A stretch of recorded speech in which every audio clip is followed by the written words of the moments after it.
अस्सलाम वालेकुम, मेरा नाम डॉक्टर गुलाम नबी। आज की वीडियो में हम जो पाकिस्तान का सबसे ज़्यादा मसला है non descriptive animals. Non descriptive animals ये हैं कि जो प्योर ब्रीड नहीं है, जैसे कि मक्खी चीनी का क्रॉस देसी बकरी के साथ हुआ है, टेडी के साथ हुआ है, तो उससे नॉन डिस्क्रिप्टिव जो गोट्स होती हैं उनकी परफॉर्मेंस कम होती है। कैटल में भी इसी तरह का इशू है। तो आज हम डिस्कस करेंगे कि जो हमारे पास नॉन डिस्क्रिप्टिव बकरियाँ हैं, उनको हम कैसे जल्दी इम्प्रूव कर सकते हैं। क्योंकि हम बोर गोट पे वर्किंग कर रहे हैं, तो हमने ये प्लान किया है कि अगर हम नॉन डिस्क्रिप्टिव को अगर बोर गोट से क्रॉस करवाएँगे तो उससे हमारी जो F1 हमारी प्रोजनी आएगी उसकी परफॉर्मेंस बहुत बेहद इम्प्रूव हो जाएगी। तो आज की वीडियो में हम इसको डिस्कस करेंगे कि जो हमारे पास नॉन डिस्क्रिप्टिव में इश्यूज़ हैं, वो क्या हैं, और दूसरा ये है कि हमारे पास बोर गोट में क्या बेनिफिट है, जिससे हम नॉन डिस्क्रिप्टिव को क्रॉस कराएँगे तो हमारी परफॉर्मेंस इम्प्रूव हो जाएगी। तो मेरे साथ मौजूद है फ़हीम साहब। इनका जो एक्सपीरियंस है ये बेसिकली साउथ अफ्रीका में भी, थाईलैंड में भी और बहुत सारे मुल्कों में इस प्रोजेक्ट के लिए आते-जाते रहे हैं। तो उससे ये हुआ कि हमने बहुत सारी चीज़ें लर्न आउट की हैं कि हम पाकिस्तान में बकरियों में कैसे इम्प्रूवमेंट ला सकते हैं। तो उसी की एक कड़ी एम्ब्रियो ट्रांसफ़र था कि जो हमने एम्ब्रियो ट्रांसफ़र की टेक्नोलॉजी यूज़ की पाकिस्तान में, और ये हमारे पीछे जो बच्चे नज़र आ रहे हैं बोर फूट के आपको, ये एम्ब्रियो ट्रांसफ़र से पैदा हुए बच्चे हैं। आज की वीडियो में हम आपको बताते हैं कि कैसे हम नॉन डिस्क्रिप्टिव एनिमल्स को इम्प्रूव कर सकते हैं। तो फ़हीम साहब, आप ये बताएँ कि पाकिस्तान में जो नॉन डिस्क्रिप्टिव एनिमल्स हैं, उनमें मसाइल क्या हैं? ताकि हम उन मसाइल को आइडेंटिफ़ाई करें और फिर हम डिस्कस करेंगे कि बोर गोट में क्या ख़ुसूसियात हैं जिनको हम क्रॉस करवा के अपने जो नॉन डिस्क्रिप्टिव एनिमल्स हैं, उनको इम्प्रूव कर सकते हैं। थैंक यू डॉक्टर साहब। सबसे पहले तो गुजारिश ये है कि नॉन डिस्क्रिप्टिव आम जो ज़ुबान है उसमें कहते हैं दोगली, जिसका कोई पता नहीं है माँ बाप का। तो हम ये लफ्ज़ यूज़ करते हैं कि दोगली बकरियां जो हमारे पास इस वक्त मौजूद हैं, जिनका हमें पता नहीं है। और उस बकरी का इस वक्त मसला ये है कि जो नॉन डिस्क्रिप्टिव है वो ज़्यादातर हमारे तरफ फैलती जा रही है। और जूं-जूं वो क्रॉस हो रही हैं, कुछ इनब्रीडिंग के मसाइल उनमें आ रहे हैं, बाकी उनकी परफॉर्मेंस के इशू हैं, तो वो हमारी इकोनॉमिक जो फार्मिंग है, उससे वो आउट होती जा रही है। ठीक है? तो अब जो आपने सवाल पूछा है कि इसके मसाइल तो बेशुमार हैं और उन पे बात हो सकती है। हम उसके एक-एक कैरेक्टर को आपके साथ आज जो चीज़ हम शेयर करना चाहते हैं कि ये ही दोगली बकरियों में हम बेहतरी कैसे ला सकते हैं उनकी परफॉर्मेंस में।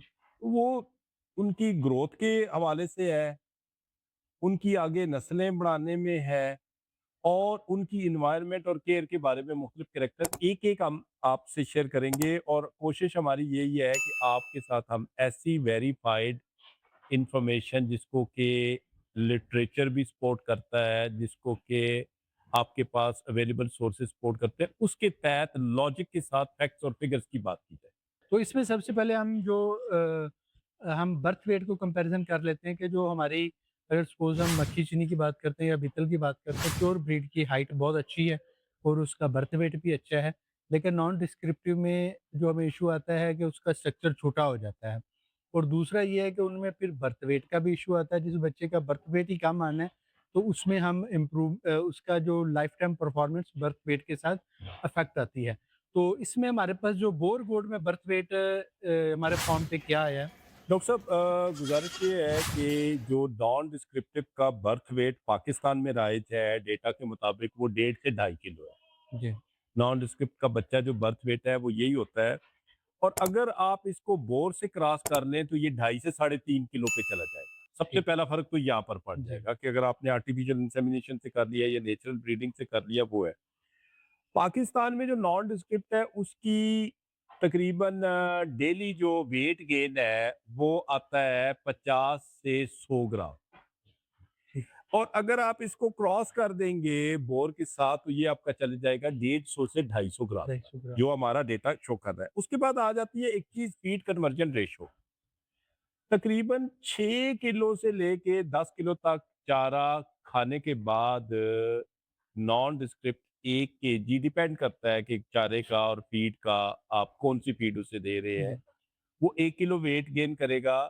जबकि यही आपकी वेट गेन 4 से 6 किलो पे आ जाएगी अगर आप बोर गोट के साथ इसको नॉन हुँ, डिस्क्रिप्ट को क्रॉस करेंगे। उसके बाद आपका जो आता है कि 3 महीनों में आपका जो दोगली बकरी है या बकरा है वो 8 से 12 किलो तक जाता है। बोर के साथ क्रॉस करेंगे तो आपका 14 से 22 किलो तक जा सकता है। ये मेल और फीमेल और डिपेंड करता है कि आपने किस किस्म की वो की है। 6 महीनों में आपके पास जो दोगली बकरी है वो 15 से 25 किलो तक बच्चा और बकरी उसकी जा सकती है। जबकि ये 25 से 40 किलो पे जाते हैं। तो यहाँ देखिए ये डबल होता जा रहा है। इसी तरीके से 1 साल में नॉन डिस्क्रिप्टिव का जो आपके पास आता है वो 25 से 40 किलो है। जी। जबकि वहाँ आप 60 से अबव 70-80 तक आप आराम से पहुँच जाते हैं, वो वाला है। जो हमारी नॉन डिस्क्रिप्टिव या दोगली बकरी है उनको बोर गोट के साथ क्रॉस करवा के हम बर्थ वेट इम्प्रूव कर सकते हैं, डेली वेट गेन हमारा इम्प्रूव हो जाएगा, फीड करवेनेस रेशो हमारी इम्प्रूव हो जाएगी, जो हमारा 1 साल पे उसका जाके टोटल बॉडी वेट आता है वो ओवरऑल इम्प्रूव हो जाएगा। अब हम जो इसकी अगली रिप्रोडक्टिव रेट्स हैं, अब हम उसके बारे में डिस्कस करते हैं कि हमें वो कैसे इसमें इम्प्रूव मिलेंगे। डॉक्टर साहब पहले तो सबसे पहली बात ये है कि हमारी जो नॉन डिस्क्रिप्टिव है उसका फर्टिलिटी रेट लो है। ओके। जबकि आप अगर इसे बोर का चूंकि हाई आता है तो इन दोनों को भी आप मिलाएंगे तो ये डोमिनेट करेक्टर है, ये डोमिनेट हो जाएगा, उसमें भी नॉन डिस्क्रिप्टिव में भी आपके पास फर्टिलिटी हाई आ जाएगी। फर्टिलिटी भी हमारी दूसरी बात ये है कि ट्विनिंग हमारे नॉन डिस्क्रिप्टिव में ट्विनिंग लो है। बॉयल गोट की चूंकि हाई होती है तो ट्विनिंग और बच्चे 3 बच्चे पैदा करने वाली एबिलिटी वो भी उसमें बढ़ जाती है। तीसरी उसके बाद ये है कि मदरिंग एबिलिटी, देखिए माँ का अपने बच्चे का ख्याल रखना और केयर करना, ये वाली क्वालिटी भी उसकी जब आप बोर गोट से करते हैं तो उसके जो नॉन डिस्क्रिप्टिव ब्रीड आती है बोर के थ्रू उसमें ये एबिलिटी इंक्रीज हो जाती है। चौथी चीज है जो कि दूध, वो उसमें कोई खास फर्क नहीं पड़ता।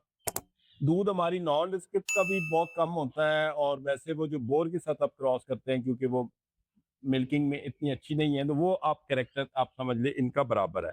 इसमें इसमें जो हमारी अभी डिस्कशन हुई है प्रोडक्टिव रिप्रोडक्टिव ट्रेट्स के लिहाज से कि इससे हमारे एनिमल्स की इसमें ट्विनिंग भी बेहतर हो जाएगी, क्योंकि अगर हम देखें ना हमारे टैडी में प्योर में या हमारी बीतल प्योर में भी 2 या 3 बच्चे आम हैं, लेकिन जो हमारी मिक्स क्रॉस है दोगली उनमें 1 या मैक्सिमम 2 आता है। तो बोर में ट्विनिंग अच्छी है तो इससे हमारी ट्विनिंग भी इम्प्रूव हो जाएगी। दूसरा ये है कि जो मदरिंग एबिलिटी है कि बच्चे को माँ के साथ अटैच होने में परेशानी ना हो, वो भी बोर गोल्ड में बहुत अच्छी है। तो उससे हमारी वो भी इम्प्रूवमेंट हो जाएगी। दूसरा, बोर गोल्ड में रिप्रोडक्शन बहुत अच्छी है, ये बड़ी जल्दी टाइम में हीट में आ जाती है और बच्चा देने के बाद भी ये जल्दी हीट में आ जाती है। तो जो हमारी दोहरी नस्ल वाले जानवर हैं, उनकी भी जब आप बोर से हम क्रॉस कराएँगे, उनकी ओवरऑल हेल्थ इम्प्रूव होगी। जब हेल्थ इम्प्रूव होगी, तो उसके साथ उसके जो सारे ट्रेट्स हैं, वो भी इम्प्रूव होते जाएँगे। तो अब हम डिस्कस करते हैं कि अब अगर हम इसको बोर के साथ क्रॉस कराते हैं, तो इसकी मैनेजमेंट में क्या डिफरेंस आता है? डॉक्टर साहब सबसे पहले आ जाती है डिजीज रेजिस्टेंस। जो डिजीज रेजिस्टेंस है वो हमारी जो ब्रीड लोकल नॉन डिस्क्रिप्टिव दोगली ब्रीड है उसमें वो बहुत हाई है, यानी वो आसानी से बीमार नहीं होती। बोयर गोट में ये मीडियम होती है, वो केयर मांगती है, वो उसको इन्वायरमेंट अच्छी करनी पड़ती है। लेकिन जब आप नॉन डिस्क्रिप्टिव बॉयल से क्रॉस करते हैं तो वो डिजीज रेजिस्टेंस भी हाई हो जाती है। ठीक है, उसका आपको वो बेनिफिट मिल जाता है। उसके बाद आ जाता है आपका हीट टॉलरेंस। हीट टॉलरेंस में हमारा जो नॉन डिस्क्रिप्टिव जानवर है उसका कोई मैच नहीं, वो बहुत ज्यादा है हीट टॉलरेंट है। जबकि बॉयर गोट में ये मीडियम लेवल की होती है, लेकिन जब आप इससे क्रॉस करते हैं तो हीट टॉलरेंस भी हाई लेवल पे आ जाती है दोनों की। तो बहुत अच्छे उसके रिजल्ट्स आ जाते हैं क्योंकि हीट वाला करेक्टर वो नॉन डिस्क्रिप्टिव से ले लेते हैं। उसके बाद है फीड रिक्वायरमेंट। आपकी जो नॉन डिस्क्रिप्टिव बकरी है वो बेचारी हर किस्म के हालात में पल जाती है, आप उसे खुराक दें ना दें। लेकिन अगर आपने बॉयर के साथ क्रॉस किया है तो आपको अच्छी फीडिंग करनी पड़ेगी, आपको उसकी खुराक का भी ख्याल रखना पड़ेगा उसकी बॉडी के हिसाब से, तो उसकी खुराक भी बढ़ जाएगी। उसके बाद एक आ जाती है कि मैनेजमेंट लेवल। जो बॉयर गोट है उसके साथ इवन आप क्रॉस भी कर लें तब भी क्रॉस ब्रीडिंग का भी आपको ख्याल रखना पड़ेगा, इनपुट अपनी बढ़ानी पड़ेगी, टाइम देना पड़ेगा, उनकी सफाई सुथराई का, उनकी हाउसिंग को बेहतर करना पड़ेगा। ये नॉन डिस्क्रिप्टिव में तो वो हर किस्म की इन्वायरमेंट में अडॉप्ट कर लेती है, लेकिन यहाँ पर आपको खास ख्याल रखना जी, पड़ेगा। बिल्कुल इस तरह जब आपके एनिमल अच्छी परफ़ॉर्मेंस पे जाता है, तो वो फिर आपसे केयर भी माँगता है। तो इसलिए जैसे अगर एग्ज़ाम्पल है, एक गाय 30 लीटर दूध देती है, एक 5 लीटर दूध देती है, दोनों की मैनेजमेंट और करहन डिफरेंट होती है। तो इससे ये है कि जब आप अपने एनिमल दोगली बकरियों के जब आप बोर गोट से क्रॉस करें, जो आप बच्चे हैं, उनको आप अच्छी खुराक दें। ताकि वो जब आप अच्छी खुराक देंगे तो उनका ग्रोथ रेट और बेहतर होगा और उससे आपको प्रॉफिटेबिलिटी बेहतर होगी। तो लिहाज़ा आज की वीडियो में हमने इश्यू डिस्कस किए हैं कि जो हमें खासकर की गोट फार्मिंग में जो दोगली बकरियों की वजह से हमें मसाइल आते हैं, तो उसको हम बोर बोर के सीमन से क्रॉस करवा के या बक से क्रॉस करवा के हम उसको बहुत अच्छे तरीके से मैनेज कर सकते हम उसको बहुत अच्छे तरीके से मैनेज कर सकते हैं। तो आज की वीडियो देखने के लिए बहुत शुक्रिया, और आप ही अगर अपने बकरियों के लिए सीमन हासिल करना चाहते हो तो आप हमारे किसी से राब्ता करें। हम आपको यहाँ के बेहतरीन बक का, बोर गोट के बक का, कलारी रेड के बक का सीमन भी अवेलेबल करके देंगे ताकि आप भी अपनी ब्रीड को इम्प्रूव कर सकें। बहुत शुक्रिया।